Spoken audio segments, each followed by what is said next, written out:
Hello everyone, welcome back. It's 1 a.m. here, and my wife, and also my kid, is already slept. So I will speak really um, quiet. So I think it's been a year since I uploaded my latest video. I think it's about facial recognition using TensorFlow. I also want to apologize about that one because there are a lot of people complaining about the zip file. I think it's corrupted because I've doubled the compressing process in my Kali Linux. I'm so sorry for that.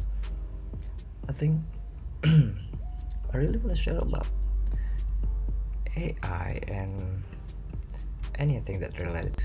But unfortunately, I've been working for a company that has a special restriction in sharing something else. So I will try to find out which one the content that I could share without breaking the internal law.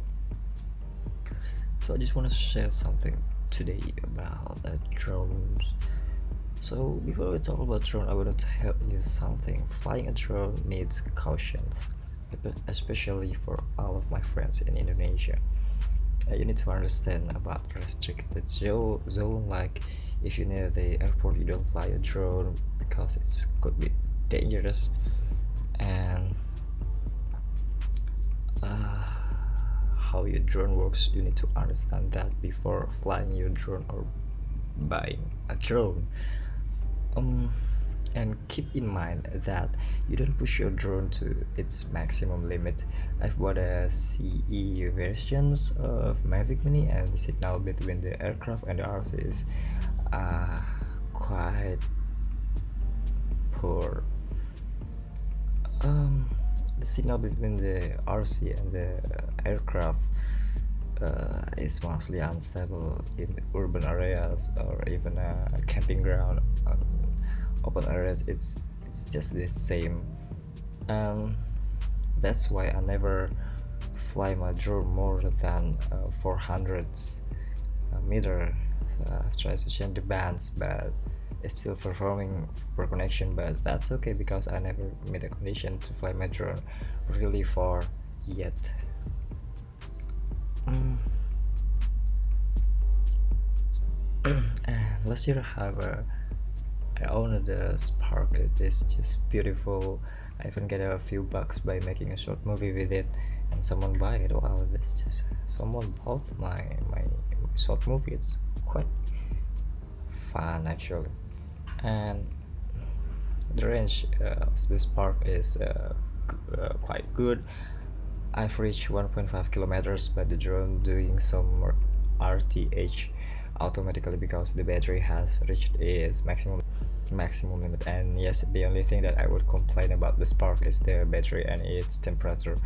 But let's move to Mavic Mini. Actually, you could get the official information like technical spec by visiting DJI website, so I would not talking about its specification.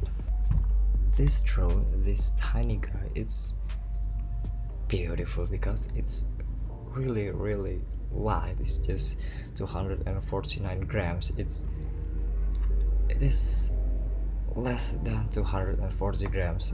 That's why so many country consider this drone as a toy, and you don't need to have a license or sign a document before you fly the drone. It's really groundbreaking actually.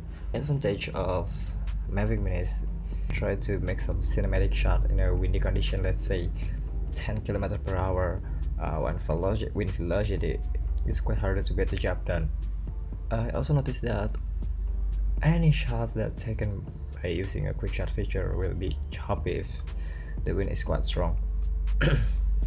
I also doing a night flight with it, and the footage is quite impressive, and I suggest you to buy a Fly More combo pack, as you will get 3 batteries, a bag, a charging hub, which could charge your battery in sequence, not in parallel. Footage of the Mavic Mini, and After this session, every footage is taken by a Mavic Mini, including the time lapse, night flight, and anything. I did some color grading, but it's just at the end of the video. Just watch it. Thank you so much. Don't forget to subscribe.